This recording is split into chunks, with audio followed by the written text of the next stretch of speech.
तो भाई लोग ई देखा भाभी अली है पानी या दवाई लेके, लेकिन साला गिलास में पानी नहीं के।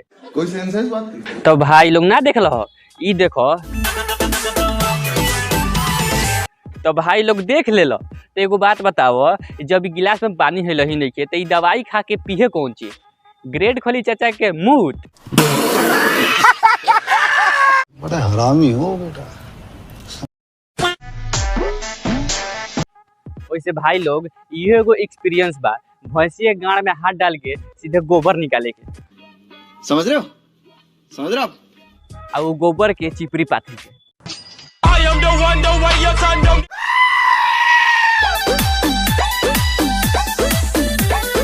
ओहो काहिलू हो ऊपर नीचा ना हो, ये सब देखेला तो कुछ हमार ठरकी भाई लोग ऐसा गाना सबके सपोर्ट करे ले लोग। वैसे भाई लोग तोहनी लोग एगो बात मालूम नहीं है तो जान लो, ऐसा डांस नु तब होखले जब डायरेक्टर सा 1 घंटा लेकिन के रूम में ले जाले। समझ रहे हो? अरे बाप रे, ये तो धोती खोल रहा है। पटना से चलो तो दवैया, इस साला का को दिल बस पटना से चलो तो दवैया रे ना हो। ई ब्याज से गाड़ में कोनो मुद के बाबा सिर फैला दिल का हो।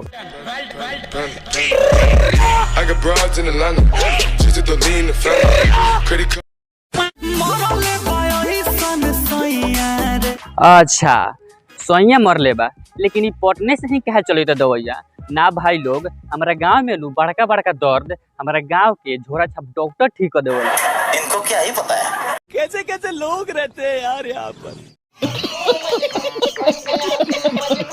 जाके हम यारा एक सारा तो आराम नहीं भाई। पता नहीं भोजपुरी के राइटर और सिंगर से कौन चीज के नाशा करले साला, लेकिन कहीं अपने गाड़ में हाथ लगा के नाक में तो नाम लगावले।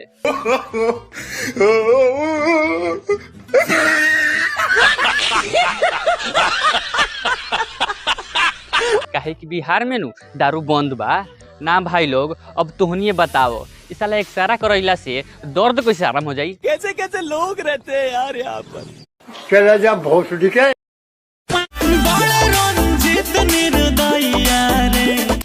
हाँ भोजपुरी एगो ऐसा इंडस्ट्री बा जहाँ सिंगर सब खुद के बड़ाई खुद के मुंह से करले। काहे कि एकनी के नु लोग तो चुतिये नु समझले।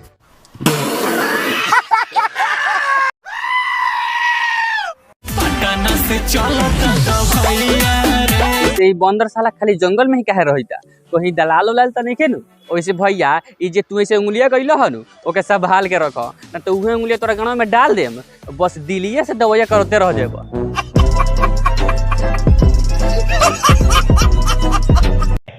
अच्छा तो भाई लोग ये वीडियो के यहीं पे खत्म कर जाओ।